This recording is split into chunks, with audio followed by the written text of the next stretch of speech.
And the judges will evaluate those different groups of music and pick the best song of the year or whatever in that particular category, right? So you have a lot. So it's not like you could just say, what's the most beautiful song? And expect everyone, oh, I know, Beethoven's Ninth Symphony. Well, that's not even a song, right? But oddly, if you use Charles Murray's book, Human Accomplishment. By the way, Murray is one of the philosophers on my list, if you're interested. And Human Accomplishment is one of his books.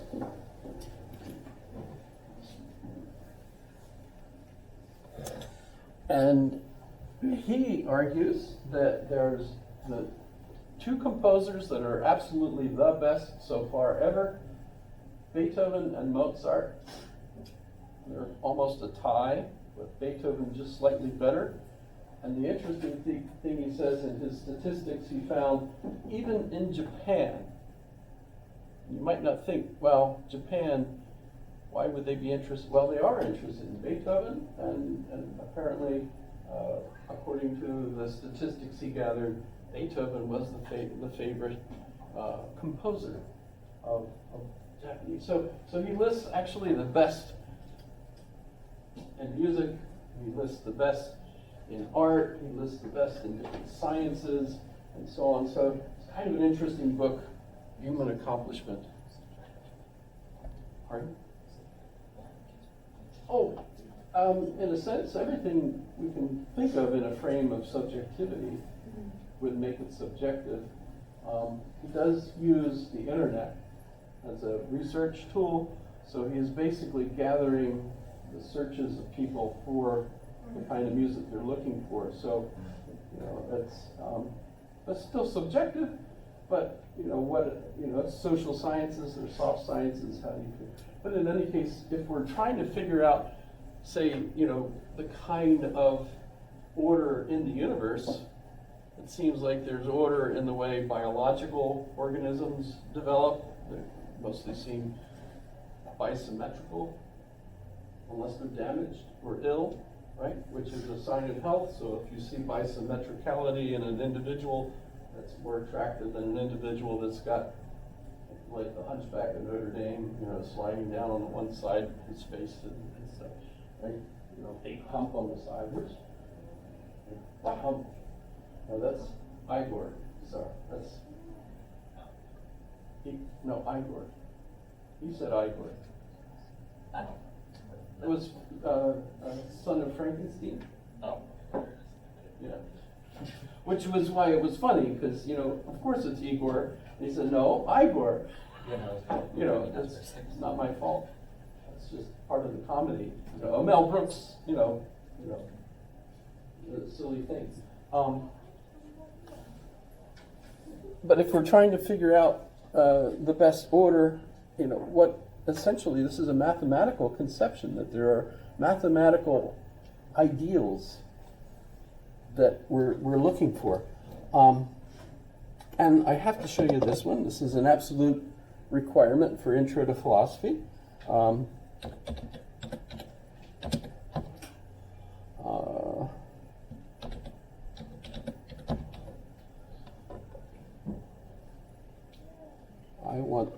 I'll just go Allegory of the Cave, and I want a video though, because these are fun.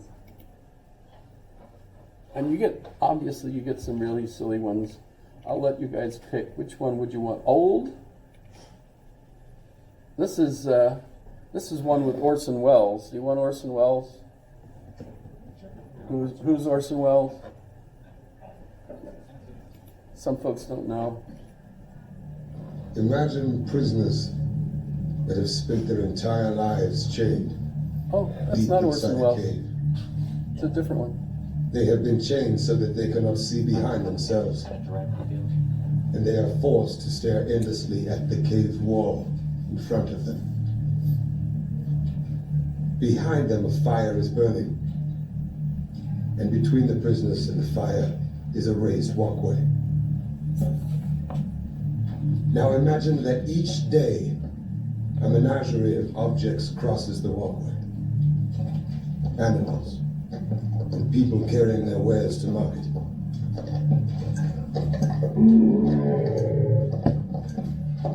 Their shapes create an intricate shadow play on the wall in front of the prisoners.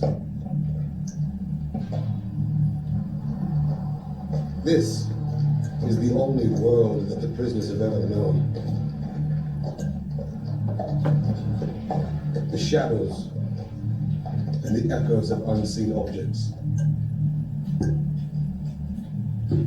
Now, imagine that a prisoner is released.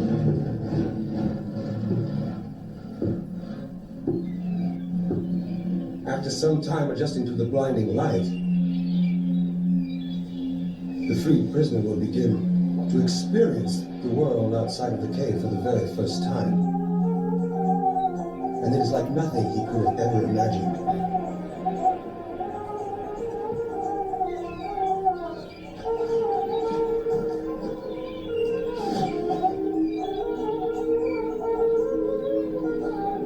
With his new perception of the world, the man will of course want to return to his friends to share his incredible discoveries.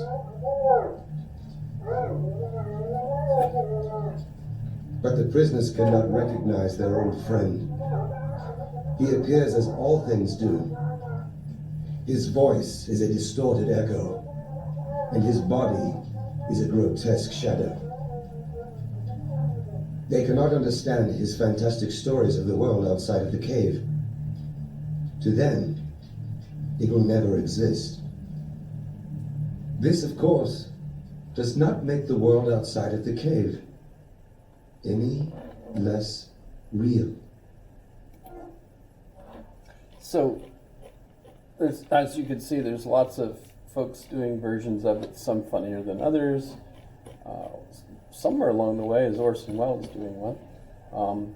But let's go to an image of this so we could just see a diagram of it. And boy, these diagrams are all so much more complex than they need to be. Shoot. This one has some... well, I'll just basically show how this allegory relates. Oh, it's another video. I didn't want that. But how the allegory relates to the divided line theory. So obviously, in this first case where these hypothetical prisoners have only seen the shadows on the wall, for Plato, that's us.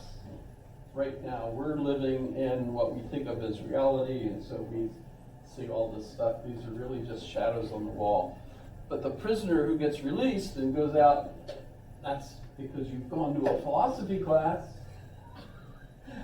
And now you're thinking about thinking, and you're realizing, wait a minute, these things are constantly changing. How do I determine them?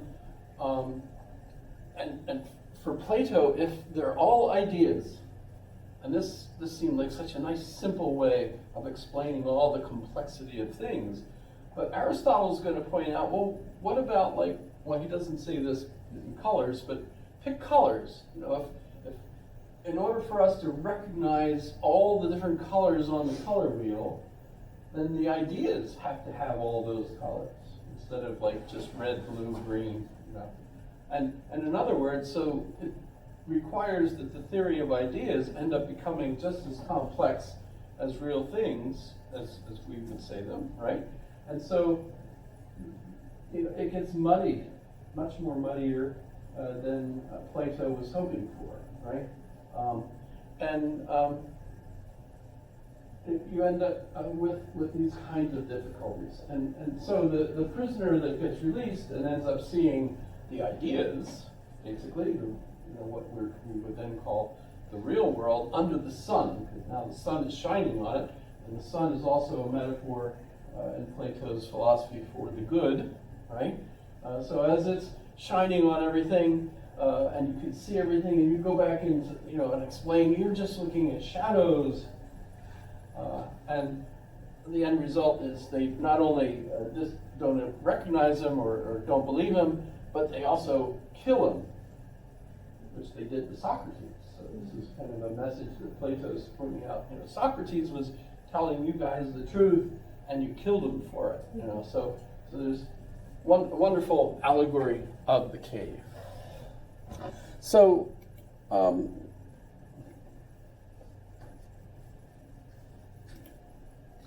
Close some of these, close some of those, close that, close that. So back to Aristotle. What's Aristotle's solution to all of this? I mentioned that first off, he says, unless it has substance, it doesn't really exist. So the abstract, invisible characteristic that Plato was giving us in idealism is exactly wrong for Aristotle. Instead, it has to have physical characteristics. It has to have shape, matter. In fact, we end up referring to these in both his physics and in the metaphysics as the four causes. The four causes. And there, I'll just leave it at this. So you have, unlike Plato, who has, we'll assume, two causes of things that we see. One is the matter, because the stuff we see in the physical experience is made of stuff, but we also have the shape, the form. It's in a sense borrowing from the ideal world. That's Plato, right? So the reason it looks like a table is because we all know what tableness, the idea of tableness is. So we might see this kind of table, we might see that kind of table. We know that this is not a table, right? Isn't that interesting? We all know, what a table is. That's a table. That's not a table, etc. Right? Where did we get that? Plato thinks it's from the ideas. We know what a table is, even though we can't come up with a perfect table. Somehow we know what tables are. Right? So he has two causes. Aristotle answers no. There's the material cause, which is that out of which something is made, the matter, right? And we have the efficient cause. This is a new one. The efficient cause is the by which. How did it get made, right? The artisan shaping the materials, using these tools. For some reason, I'm picturing Padme, I guess it was. In the factory where all this stuff is being poured into the molds and the thing is stomping and right, yeah, you remember that, right? That's the by which, the efficient cause. The formal cause is the essence of the object, which would be what Plato called the forms or the ideas. And by the way, you could use both those words for ideas, right? And so there's where Plato's second cause is, right? And then the final cause, which is the Aristotelos of the thing. What's the reason for that thing? The end goal of the object, or what the object is good for. Tables have a certain characteristic. You use them to put things on, you lean on them, you write on them, all those kinds of things that we use for tables, right? So Aristotle gives us four causes. And I know the use of the word causes in this sense sounds funny, but once you see this, that's what he calls them. And so that's if you read the metaphysics, you'll see these four causes. What the heck are they? That's all that they really are.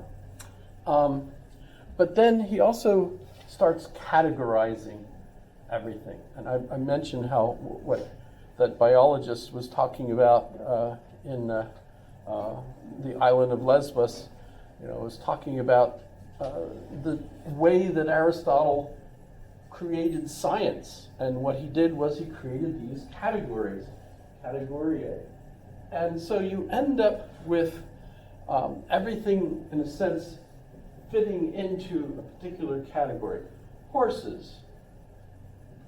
All horses are in this category that we call horses, right? They're also, by the way, in another category called animals. In fact, all horses are in the category also of animals, right? And we might even say that there's another category in between. It's all herbivores, animals that eat plants, right? So we've got animals, and according to Aristotle, we're animals. There are some folks that, I don't believe in that. We're not animals, but actually, biologically, we're animals. Yes? Does animals come from animate? It means, now that's actually Latin, that anima is soul, they're ensouled, right? And they move. And that's the whole point of being souled, is that it moves on its own. But even plants have souls. It's just that they have the soul of being a plant. And there is